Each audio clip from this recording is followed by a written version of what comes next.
সংস্কার ইটসেলফ একটা কৌতুকের বিষয়ে পরিণত হয়েছে, কিন্তু সমস্ত রাজনৈতিক দলগুলোই এই সংস্কারটা একটা মূলা হিসাবে বা একটা ধরেন এই একটা এসি রুমে বসে সংস্কার করবে, দেশ উদ্ধার করে ফেলবে, এরকম একটা জায়গা থেকে ফ্রেম করে জনগণের বিরক্ত উদ্রেক করছে, আমি বলবো এটা।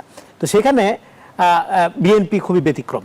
বিএনপি ব্যতিক্রম এই অর্থে যে বিএনপি সবাই ধরনের সংস্কারের নামে কি করছে আমরা জানি, সংস্কারপন্থী দল, সংস্কারমুখী দল এবং সংস্কারমুখী সরকার, তাদের বয়ানগুলো আমরা দেখতেছি।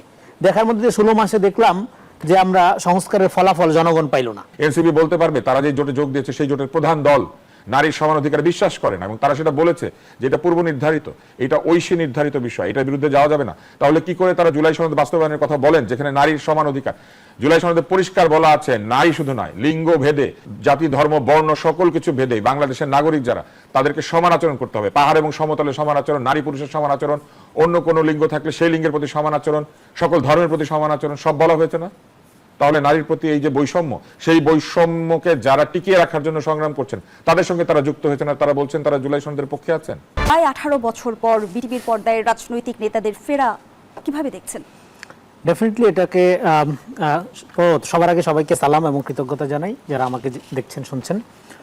এটা ডেফিনেটলি আপনার এতদিন পরে ইলেকশন হচ্ছে, ইলেকশনের আমেজের মধ্যে একটা নতুন মাত্রা যোগ করেছে, এবং এই নির্বাচনী বক্তব্যের মধ্য দিয়ে রাজনৈতিক দলের প্রধানগণ, বিভিন্ন দলের প্রধানগণ, তারা সরাসরি জনগণের কাছে তাদের যে আপনার পরিকল্পনা, প্রতিশ্রুতি, কর্মসূচি দেশকে ঘিরে, সেগুলো জানানোর সুযোগ জানিয়েছেন, এবং জানানোর মধ্য দিয়ে বাংলাদেশের মানুষ রাজনৈতিক দলগুলোর সম্পর্কে একটা স্পষ্ট ধারণা পাবে, তাদের চিন্তা ভাবনা সম্পর্কে এক ধরনের মূল্যায়নের সুযোগ পাবে, যেহেতু প্রত্যেকেই আপনার তার ভালো ভালো দিকগুলো বা তার গুরুত্বপূর্ণ দিকগুলো জনগণের সামনে তুলে ধরার চেষ্টা করেছেন। তো সেই দিক থেকে বলতে গেলে এইটার একটা গুরুত্ব আছে। কিন্তু এখানে 5 তারিখের গণঅভ্যুত্থানের পরে যেটা হচ্ছে যে রাজনীতিতে আকাঙ্ক্ষাটা কমন, সবাই ধরেন এই যে সংস্কার, জুলাই সনদ, হ্যাঁ, এবং আপনার নতুন বাংলাদেশ, এই শব্দগুলো আমরা কমন দেখি। তো এবং এটাকে কেন্দ্র করে বাংলাদেশে একটা পোলারাইজেশন হচ্ছে। সেই পোলারাইজেশনে আমরা দেখলাম যে সংস্কার ইটসেলফ একটা কৌতুকের বিষয়ে পরিণত হয়েছে, কিন্তু সমস্ত রাজনৈতিক দলগুলোই এই সংস্কারটা একটা মূলা হিসাবে বা একটা ধরেন এই একটা এসি রুমে বসে সংস্কার করবে, দেশ উদ্ধার করে ফেলবে, এরকম একটা জায়গা থেকে ফ্রেম করে জনগণের বিরক্ত উদ্রেক করছে, আমি বলবো এটা। তো সেখানে বিএনপি খুবই ব্যতিক্রম। বিএনপি ব্যতিক্রম এই অর্থে যে বিএনপি সবাই ধরনের সংস্কারের নামে কি করছে আমরা জানি, সংস্কারপন্থী দল, সংস্কারমুখী দল এবং সংস্কারমুখী সরকার, তাদের বয়ানগুলো আমরা দেখতেছি। দেখার মধ্যে 16 মাসে দেখলাম যে আমরা সংস্কারের ফলাফল জনগণ পাইল না। হ্যাঁ, অনেক সংস্কার হচ্ছে, অনেক সংস্কার কথা বলা হচ্ছে, এটা বলা ভালো, কিন্তু জনগণ কোনো ফ্যাসিলিটি বা সংস্কারের বিষয়টি পাচ্ছে না। কিন্তু সেখানে তারেক রহমান বলছে সংস্কার না, তারেক রহমান বলছে যে দেশ পুনর্গঠনের কথা, এবং দেশ পুনর্গঠন করতে হলে কি লাগবে, জনগণকে সাথে নিয়ে করতে হবে। এসি রুমের সংস্কার প্রস্তাবনা, যেমন ধরেন এই যে 84টা সংস্কার প্রস্তাবনা দিলেন, সেখানে কৃষি সংস্কার নিয়ে কমিশনই হয় নাই। কৃষি প্রধান দেশ, এটা একটা দুধের শিশুও জানে, এই দেশের কৃষকদের ভাগ্যের উন্নয়ন না হলে দেশের উন্নয়ন হবে না। সেটা সংস্কার নিয়ে কোনো কমিশন হয় নাই, কিন্তু আপনি সমাজকে ভাগ করে ফেলছেন, একদল সংস্কারের ঠিকাদার, আরেকদল সংস্কারের বিরুদ্ধে। ফলে এই যে সংস্কারের নামে যে রাজনীতি, এটা এর আগে আমরা দেখছিলাম এই যে 1/11-এর সময় কিন্তু দুর্নীতিবাজ বলে একটা রব তুলে রাজনীতি করা হয়েছিল। ফলে দেখেন আমাদের রাজনৈতিক দলগুলোর অনেক সমস্যা আছে, বিএনপির আছে এবং অন্যান্য দলগুলোর আছে, কিন্তু রাজনৈতিক সমস্যার সমাধানটা রাজনৈতিকভাবেই করতে হবে। রাজনৈতিক সমস্যার সমাধান যদি রাজনীতিকে পাশ কাটিয়ে অন্য কোনোভাবে করার চেষ্টা করা হয়, তার পরিণতি আত্মঘাতী শুধু না, এটা ডেঞ্জারাস হয়। তার উদাহরণ ইতিহাসে বিভিন্ন সময় আছে। ফলে এখন আমাদের সংস্কারে পোষাবে না, আমাদের যেটা করতে হবে, দেশ পুনর্গঠনের কর্মসূচি লাগবে, সমস্ত কিছু নতুন করে গঠন করতে হবে। পুনর্গঠনগুলো কতটা বাস্তবায়নযোগ্য সে আলোচনা আমি ফিরবো, কিন্তু সেই পুনর্গঠনটা জনগণকে সাথে নিয়ে এসি রুমের বুদ্ধিজীবী বিদেশ থেকে যেমনটি আসলে শুরুতেই বলছিলাম, বাংলাদেশের রাজনীতিতে এক দীর্ঘ বিরতির পর আবারও ফিরে এসেছে ঐতিহাসিক ও গণতান্ত্রিক রীতি, রাষ্ট্রীয় গণমাধ্যমে রাজনৈতিক দলগুলোর শীর্ষ নেতাদের জাতির উদ্দেশ্যে দেওয়া ভাষণ, এবং দীর্ঘ সময় পর রাষ্ট্রীয় গণমাধ্যমে এই ভাষণ কি ভোটারদের মনকে প্রভাবিত করবে? না, বরং এই ভাষণ এই সরকারের যে এক ধরনের আচরণ রয়েছে পক্ষপাতমূলক, সেটাকেই বরং দেখিয়েছে। আইনের মধ্যে থেকে এই ভাষণ বা এই বক্তৃতা যেটাই হোক হতে পারে, কিন্তু একটি জোটের পক্ষ থেকে যখন 3 জন বক্তৃতা দিতে পারেন, আরেকটি জোটের পক্ষ থেকে 1 জন বা আরেকটি পক্ষ থেকে 1 জন, তখন কিন্তু এমনিতেই লেভেল প্লেইং ফিল্ড থাকে না। কারণ তাদের উদ্দেশ্য এক, লক্ষ্য এক, তারা একই ধরনের প্রতিশ্রুতি প্রায় কাছাকাছি দিয়ে নির্বাচন করছেন। অতএব আপনি ধরেন যদি বলেন এক্স, তাহলে আমি একবার সুযোগ পাচ্ছি এক্স বলার, আর ওনারা ওয়াই বলার সুযোগ পাচ্ছেন 3 বার। এটা হওয়া উচিত হয় নাই। এটা থাকলেও তাদেরকে বলা উচিত ছিল যে আপনারা যেহেতু জোটবদ্ধভাবে ইলেকশন করছেন, জোটের পক্ষ থেকে একজন বলেন। শুরু থেকেই নানান ধরনের আমি বলবো যে কৌশল অবলম্বন করা হয়েছে। যে কৌশলের মধ্যে একটি ছিল যে আপনি যদি জোট করেন তাহলে সেই জোটে প্রতীক এক হতে পারবে না। প্রতীক এক হতে না পারলে জাতীয় সরকার কি করে একসাথে হতে পারে? আপনি প্রতীক এক করতে পারেন না, কিন্তু সরকার একসাথে করতে পারবেন। এবং বলা হচ্ছে এটা নির্বাচনী সমঝোতা। সেই কথা বলে নির্বাচন কমিশন সবাইকে বাধ্য করেছে যে আপনি আলাদা আলাদা প্রতীকে নির্বাচন করতে হবে। এবং এই আলাদা আলাদা প্রতীকের সুযোগ নিয়ে আবার বলা হয়েছে যে যেহেতু তারা আলাদা আলাদা প্রতীকে, তাই যার যার দল থেকে তারা বক্তৃতা দিবেন এবং 30টির বেশি, সম্ভবত 30টি আসন থাকলেই এরকম বক্তৃতা দেওয়া যায়। কিন্তু জাতীয় পার্টি কি বক্তৃতা দিতে পেরেছে? এটা আমি জানি না, বা পারবে, এটা আমার জানা নাই। ফলে আপনি তো, তারা তো 200-র উপরে আসনে দিয়েছে, তো তারা কি দিতে পেরেছে বা দিয়েছে? এইটা একটা প্রশ্ন। এবং অনেক জায়গাতে আমরা শুনেছি যে যারা আবেদন করেছিলেন তাদের অনেকে সুযোগ পান নাই। বিটিভি জানিয়েছে তারা আবেদন ঠিকমতো বুঝে পান নাই। অন্তত আমি কমিউনিস্ট পার্টিটা বলতে পারি, পরে কমিউনিস্ট পার্টিকে জানানো হয়েছে, তাজুকুজ্জামান রতন সাহেব বলেছেন যে জানানো হয়েছে যে তারা আবেদন নাকি পানি নাই, কিন্তু তারা পরে বিটিভিকে জানিয়েছেন যে আবেদন তো আপনারা বুঝে পেয়েছেন। তখন বলে ও আমরা মনে হয় মিস করে গেছি। তো এই যে আচরণ, এইটা হচ্ছে একটি। আর আরেকটি হচ্ছে যে ভাষণের জায়গায় থাকবে, কিন্তু এই ভাষণ আসলে কেউ যে কারো উপর যে প্রভাব বিস্তার করবে না, তার একটি বড় কারণ হচ্ছে এই বাংলাদেশ টেলিভিশনকে আগের মতোই একটি বাক্সে পরিণত করে রাখা হয়েছে। এই সরকারও ঠিক একই ধরনের বাক্সেই সেটাকে পরিণত করে রেখেছেন। এইটাকে স্বায়ত্তশাসিত প্রতিষ্ঠান হিসেবে গড়ে তোলার যে এক ধরনের প্রতিশ্রুতি তারা মুখে মুখে সবসময় দিয়েছেন, রাজনৈতিক দলগুলোও দিয়েছিল, এবং এই সরকারও বলেছিল যে গণমাধ্যমের চরিত্র বদল করা হবে। সেখানে রাষ্ট্রীয় গণমাধ্যমের চরিত্র আগের মতোই আছে। এটি একসময় বলতো সাহেব বিবি গোলামের বাক্স, তারপরে এটা এখন সাহেব বিবি গোলাম এবং এই অন্তর্বর্তীকালীন সরকারের বাক্সে পরিণত হয়েছে। সেইখানে একদম সহজভাবে বলি, গত 18 মাসে আপনারা আমাকে দেখেন নাই এরকম কোন টেলিভিশন নাই, শুধু বাংলাদেশ টেলিভিশন আমাকে ডাকে নাই। আপনার কি মনে হয় কেন ডাকে নাই? এটা জবাব ওনারা দিতে পারবেন না। এই একই অবস্থা এর আগেও ছিল। আওয়ামী লীগ আমলের শেষে 6 বছর বাংলাদেশ টেলিভিশন তো দূরের কথা, কোনো টিভি যাতে আমাকে ডাকতে না পারে সেই জন্য প্রভাব বিস্তার করা হতো, এবং ওই অবস্থাতেই বাংলাদেশ টেলিভিশন এখনো রয়ে গেছে। দীর্ঘদিন সেই বিটিভিতে আপনি কাজ করেছেন। শুধু বিটিভিতে কাজ করি নাই, বিটিভিতে আমি ছোট থেকে বড় হয়েছি, কিন্তু সেই টেলিভিশনে আমাকে গত 18 মাসে ডাকে নাই। আমার কথা যদি এতই খারাপ হতো তাহলে অন্য টেলিভিশন আমাকে ডাকে, বিটিভি কোনো আমাকে চোখেই দেখে নাই গত এই অন্তর্বর্তী সরকারের সময়। এর উত্তর ওনারা দিতে পারবেন না, কারণ এইটাই হচ্ছে ওনাদের সংস্কার। ওনারা যে সংস্কারের কথা বলেছেন সেই সংস্কারের বিচার বিভাগে হস্তক্ষেপ বন্ধ হয়েছে? হয় নাই। বিচার বিভাগে হস্তক্ষেপ বন্ধ হয় নাই, সেটা অসংখ্য প্রমাণ আছে। দ্বিমুখী আচরণ করা বন্ধ হয়েছে। ওনারা এক এক দলের সঙ্গে এক এক রকম আচরণ করেছেন, অথচ সব দলের সঙ্গে সমান আচরণ করা তাদের উচিত ছিল, এবং সেটাই আমরা ভেবেছিলাম। আপনার বক্তব্যের মধ্য দিয়ে অনেকগুলো অসামঞ্জস্য বিষয় কিন্তু আপনি তুলে ধরলেন। তাহলে এই যে জাতির উদ্দেশ্যে শীর্ষ নেতারা ভাষণ দিল, সেটা কি শুধুমাত্র আনুষ্ঠানিকতায় পরিণত হলো? না, এখানে বোঝানোর চেষ্টা করা হয়েছে দেখো একদিকে অনেকে আরেকদিকে একা। এটা হচ্ছে মানুষের মনোজগতে এক ধরনের প্রভাব বিস্তার করার চেষ্টা। আলহামদুলিল্লাহ যে বাংলাদেশ টেলিভিশন বেশি লোক দেখে না, এবং এই টেলিভিশন এইভাবে চললে ভবিষ্যতে এটা দেখবেও না। এটা যত কম দেখবে মানুষের তত মঙ্গল। এটা একসময় বাতাবি লেবু টেলিভিশন ছিল, এখন এটা বায়বীয় টেলিভিশনে পরিণত হচ্ছে। আপনি এখানে আমরা 3 জন আছি, আপনাদের সামনে যত ক্যামেরাম্যান আছে, প্রশ্ন করেন বাংলাদেশ টেলিভিশনে নিয়মিত প্রচারিত হয় কি কি অনুষ্ঠান আছে? আপনি জানেন 2টার নাম বলতে পারবে লোকে। একটা নতুন করে একটা বিতর্ক, বাংলাদেশ টেলিভিশনে কি প্রচারিত হয় লোকজন জানে না। বাংলাদেশ টেলিভিশনে কোনো জনপ্রিয় অনুষ্ঠান নাই। বাংলাদেশ টেলিভিশনে কোনো জনপ্রিয় নাটক, সিনেমা কিংবা অন্য কোনো অনুষ্ঠানের কথা কেউ বলতে পারবে না। এর কারণ হচ্ছে বাংলাদেশ টেলিভিশন প্রকৃত অর্থে একটা গোলামের বাক্সে পরিণত হয়েছে, এবং সেই গোলামের বাক্স এমন জায়গাতে গিয়ে দাঁড়িয়েছে যে প্রকৃত গোলাম না হলে পরে সেখানে কাউকে ডাকে না, এবং তাকে কোনো আদর্শের গোলাম হইতে হয় না, সরকারের গোলাম হইতে হয়। এবং শিল্পী, সাহিত্যিক, সংস্কৃতবান লোকজন আজকাল বাংলাদেশ টেলিভিশনকে অ্যাভয়েড করেন। শুনলে লোকে এটা বলবে যে আপনি বাংলাদেশ টেলিভিশনের বিরুদ্ধে কথা বলছেন, কিন্তু এই জায়গাতে এটা প্রমাণ হয়েছে। বাংলাদেশ টেলিভিশন ঢেলে সাজানোর কথা ছিল, সেটা সাজিয়েছেন তারা তো সাজান নাই। বাংলাদেশ টেলিভিশনে যাতে সকলের মতামত নিরপেক্ষভাবে প্রচারিত হতে পারে সেরকম একটা অবস্থায় তারা গিয়েছেন, তারা সেখানে যান নাই। তারা বেতার এবং টেলিভিশনের প্রকৃত অর্থে কোনো গুণগত পরিবর্তন আনেন নাই। এবং এদের পক্ষপাতমূলক আচরণ কি এখনো বন্ধ হয়েছে? আপনি বলেন বিনিয়োগ সম্মেলনের নামে বলা হয়েছে এইরকম বিনিয়োগ এসে ভেসে যাচ্ছে। আজকে কেন বলা হয় যে বাংলাদেশের এই পরিস্থিতিতে লোকজন বিনিয়োগ করতে পারবে না, বিনিয়োগে মানুষ অস্বস্তি বোধ করে? কেন বলা হবে আমাদের পোর্টের এফিসিয়েন্সি এত খারাপ যে বিনিয়োগকারীরা পোর্টে বিনিয়োগ করতে চায় না? কেন নারীর অধিকার নিয়ে এত কথা বলার পরেও আজকে একটা দল যে পরিষ্কার বলে দিল যে তাদের দলে নারী সমান অধিকার পাবে না, কই কোন একজন মন্তব্য করেছেন জুলাই সনদে কি নারীর সমান অধিকার না পাওয়ার কোনো কথা ছিল?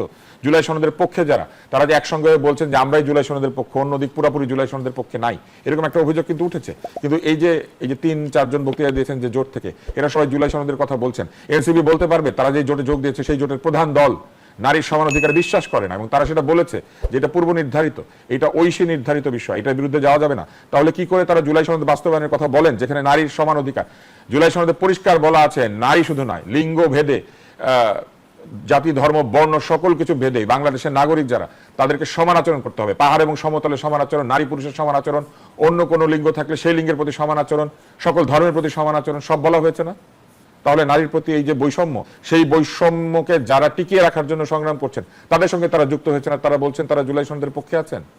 জুলাই সনদ কি কোনো বায়বীয় ধারণা? এটা কি বায়বীয় বিষয়? আমার ইচ্ছা হলো একটু মানলাম, আমার ইচ্ছা হলো মানলাম। ধন্যবাদ জানাচ্ছি জনাব আব্দুল তুষার। রেজাউল করিম রনি, এই প্রশ্নের উত্তরটি নিয়ে বিরতিতে যেতে চাই। জুলাই সনদ কি কোনো বায়বীয় বিষয়? জি, অবশ্যই বায়বীয় বিষয়। কারণ হইলো আপনার জুলাই সনদ বলতে আপনি কি বুঝেন? জুলাই সনদ এমন কি এটা কোরআন বাইবেল না যেটা হইলে বাংলাদেশ সোনায় সোহাগা হয়ে যাবে। আমি তো একটু আগে বললাম কৃষি সংস্কার কমিশনই গঠন হয় নাই, তো কৃষি সংস্কার লাগবে না বাংলাদেশের জন্য? এবং এই সংস্কার হয় নাই, বহু কয়টা বলবেন আপনি, প্রচুর বলা যাবে। তো সংস্কার করা উচিত ছিল, হয় নাই। তার মানে এই যে সংস্কারকে একটা তাবিজ বানায় সবার গলায় ঝুলাই দেওয়ার চেষ্টা করা হচ্ছে, এটা গণ অভ্যুত্থান বিরোধী। আমাদের দরকার হইল দেশ পুনর্গঠন করা, শুধু সংস্কার দিয়ে হবে না। এই জন্য সংস্কার যদি করতে চাইতো সরকার, তাহলে সবার আগে আমলাতন্ত্র সংস্কার কেন করে নাই? এই গুপ্তভাবে যারা থেকে গেছিল এবং স্বৈরাচার দুধের মধ্যে একটা আতাত হয়ে গেল, আজকে কৃত্রিম হাইপ তুলে ইলেকশন রিগিং এর দিকে তারা যাওয়ার যে চেষ্টা করছে, সেইটার সুবিধার কারণেই তারা এগুলি করেনি। এবং আজকে দেখেন এই জুলাই সনদটা নিয়ে এই যে হা না ভোট, সমস্ত দল যেখানে স্বাক্ষর করেছে এবং যে দলগুলো স্বাক্ষর করেছে তাদের মধ্যে কেউ না কেউ নির্বাচিত হবে, আকাশ থেকে কোনো দলের মধ্যে পড়বে না ইসা। হ্যাঁ, তাইলে এর মধ্যে হা না ভোটের এই নাটকের দরকার কি? আপনার তো প্রতিশ্রুতি করছেই এটা বাস্তবায়ন করবে, এবং যে যার মতো নোট অফ ডিসেন্ট সহ বাস্তবায়ন করবে। সব দলই নোট অফ ডিসেন্ট দিয়েছে, কিন্তু ন্যারেটিভ প্রচার করা হয়েছে কি একটা দল জুলাই বিরোধী, অভ্যুত্থান বিরোধী, আর সব এখন পর্যন্ত স্বাক্ষরও করে নাই, সেটা সমস্যা না। তারপরেও তারাই সব। এই জন্য এখানে যেটা এখানে আলোচনায় আসলো ইজ ভেরি ট্রু। একদিকে সরকার, জোট, বিদেশি নানা শক্তি, আরেকদিকে বাংলাদেশের জনগণ। সরকার কি কোনো পক্ষের প্রতি ঝুঁকে গেছে? অবশ্যই ঝুঁকে গেছে। রেজাউল করিম রনি, যেমনটি জনাব আব্দুল তুষার বলছিলেন যে জাতির উদ্দেশ্যে দেওয়া ভাষণের সুযোগ দেওয়ার ক্ষেত্রে সরকার সব দলের প্রতি সমানভাবে আচরণ করতে পারেনি বা নিরপেক্ষতার প্রমাণ রাখতে পারেনি। আমি প্রশ্ন রেখেছিলাম, সরকার কি বিশেষ কোনো পক্ষের প্রতি ঝুঁকে গেছে? না, আপনি জুলাই সনদকে কেন্দ্র করে দেখেন, জাতির উদ্দেশ্যে ভাষণ দেওয়াটা অত গুরুত্বপূর্ণ না। কারণ বিটিভির যে দর্শক এবং বিটিভির যে চরিত্র, সেটা আমরা সবাই জানি, সেটা এখানে আলোচিত হয়েছে, সেটা ইম্পর্টেন্ট। এখানে ডেফিনেটলি আমি আগেও বললাম, সরকার, জোট, বিদেশি শক্তি, শরিক এবং ন্যারেটিভ পলিটিক্স, এই যে জুলাইকে কেন্দ্র করে যে ন্যারেটিভ, হ্যাঁ, এবং এই যে সংস্কার প্রস্তাবনায় নোট অফ ডিসেন্ট দিয়েছে বেশিরভাগ দলই, কিন্তু ন্যারেটিভ তৈরি করা হয়েছে কি? বিএনপি নোট অফ ডিসেন্ট দিয়েছে, বিএনপি সংস্কার বিরোধী। তোমরা সংস্কার রাজনীতি করো। বিএনপির রাজনীতিটা যেটা তারেক রহমান বলছে সেটা হলো, সে বলছে আমরা জনগণকে সাথে নিয়ে দেশ পুনর্গঠন করব, এবং পুনর্গঠন করার জন্য উনি যে ইস্তেহারটা দিচ্ছে, ধরেন এই ইস্তেহার এবং জুলাই সনদ, এটার মধ্যে একটা দেখবেন সুন্দর সমন্বয় আছে। এবার বাকি যে দলগুলো যারা এত এত জুলাই কথা বলতেছে, তাদের ইস্তেহার এবং জুলাই সনদ দুইটা আপনি পাশাপাশি রাখেন, এই দেখেন দুইটা নিয়ে আমি ঘুরি, হ্যাঁ, দুইটা আপনি পাশাপাশি রাখেন, দেখবেন যে ফুল অফ কন্ট্রাডিকশন। প্রচুর জায়গায় আপনি কন্ট্রাডিকশন পাবেন, কিন্তু আপনি বিএনপির জুলাই সনদে সেই নোট অফ ডিসেন্ট সহ যে সমস্ত জায়গায় যেভাবে বর্ণনা করছে এবং তার 31 দফা এবং তার ম্যানিফেস্টো, এই ইস্তেহার মিলে আসে যেভাবে প্লেস করছে, আপনি দেখবেন এটার মধ্যে একটা সঙ্গতি আছে, এটার মধ্যে কন্ট্রাডিকশন নাই। এই উদাহরণটা আমি কেন দিলাম? এই উদাহরণটা দিলাম আমি এই কারণে যে এখানে শুরু থেকে ন্যারেটিভ পলিটিক্স তৈরি করে, হ্যাঁ, বিএনপির অনেক সমস্যা আছে, সেটা সাংগঠনিক সমস্যা, সেটা তার স্ট্রাকচারাল সমস্যা, কিন্তু সেইটাকে তার রাজনৈতিক সমস্যা, তার রাজনৈতিক মতাদর্শের সমস্যা হিসেবে ব্র্যান্ডিং করার যে রাজনীতিটা চলতেছে শুরু থেকে, তার বহিঃপ্রকাশ প্রত্যেকটা কাজে, শুধু এখানে না, প্রত্যেকটা স্তরে আপনি লক্ষ্য করবেন। একটা উদাহরণ দিই, যেমন ধরেন চাঁদাবাজ, বিএনপি চাঁদাবাজ আর বাকি সব সাধক, এ তো ন্যারেটিভ। রিয়েলিটি কি? এটা নিয়ে আমি যখন ওনার সাথে কথা হলো, আমি ওনাকে প্রশ্ন করছিলাম, পরে আমি এটা লিখছি যুগান্তরে, আমি একদম সংক্ষেপে প্যারাফ্রেজ করি। আমি যখন জানতে চাইলাম যে এটা যে বিএনপিকে বলা হয় এই বিষয়ে আপনার অভিমত কি, সাংবাদিক হিসেবে আমি যখন জানতে চাইলাম, তিনি আমাকে বলল, দেখেন, আমরা বেকারত্ব দূর করব, তরুণদের জন্য কর্মসংস্থান তৈরি করা আমাদের মূল মনোযোগের জায়গা। এর আগে আমাদের আসল প্রায়োরিটি হলো আইন শৃঙ্খলা ঠিক করা, জননিরাপত্তা নিশ্চিত করা। এটা ঠিক হলে চাঁদা ও দখলজনিত সমস্যার 60% ঠিক হয়ে যাবে। আর এটা তো কোনো দলীয় সমস্যা না, এটা আমাদের সামাজিক ব্যাধির মতো বলতে পারেন। অভিযোগের রাজনীতি করে এটা সমাধান করা যাবে না। আপনাকে কি করতে হবে তাহলে? করতে হবে যেটা, চাঁদার ক্ষেত্রগুলো নিয়মের মধ্যে, রেগুলেশনের মধ্যে আনতে হবে। বিদেশেও তো ফুটপাতে দোকান থাকে, সেগুলো কিভাবে চলে? আমাদের দেশে ময়লার বিল, জুট, ফুটপাত, হ্যাঁ, দোকান, খাস জমিতে বাজার, এগুলো কোনো নিয়মের মধ্যে না এনে যারা চাঁদাবাজ বলে প্রচার করে তারা আসলে নিজেরা এগুলো নিয়ন্ত্রণ নিতে চায়, নিয়ন্ত্রণ করতে চায়।